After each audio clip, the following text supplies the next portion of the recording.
Slinky Malinky was blacker than black, a stalking and lurking adventurous cat. He had bright yellow eyes, a warbling wail, and a kink at the end of his very long tail. He was cheeky and cheerful, friendly and funny. He'd chase after leaves, and he'd roll in the sun. But at night he was wicked, and fiendish and sly. Through moonlight and shadow he'd prowl and he'd pry. He crept over fences, he leaped over walls, he poked into corners and slept into halls. And what was he up to? At night, to be brief, Slinky Malinky turned into a thief.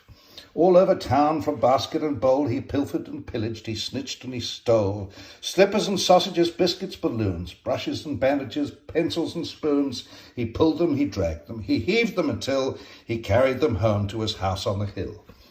One rascally night between midnight and 4, Slinky Malinky stole more than before, some pegs and a teddy bear dressed up in lace, a gardening glove from McCafferty's place, a tatty old sneaker, a smelly old sock, and Jennifer Turkington's pottery smock, a clock and some bottles, a pair of blue jeans, a half-knitted jersey, a packet of beans. He pulled them, he dragged them, he heaved them until he carried them home to his house on the hill. Then Slinky Malinky, rapscallion cat, piled them higher in a heap on the mat.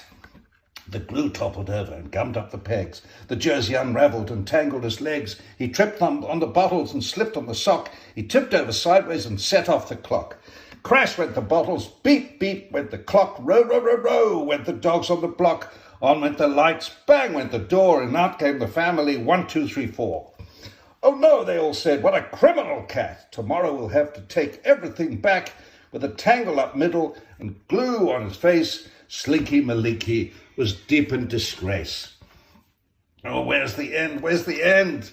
Never again did he answer the call. When moon shadows danced over garden and wall, when whispers of wickedness stirred in his head, he adjusted his whiskers and stayed home instead.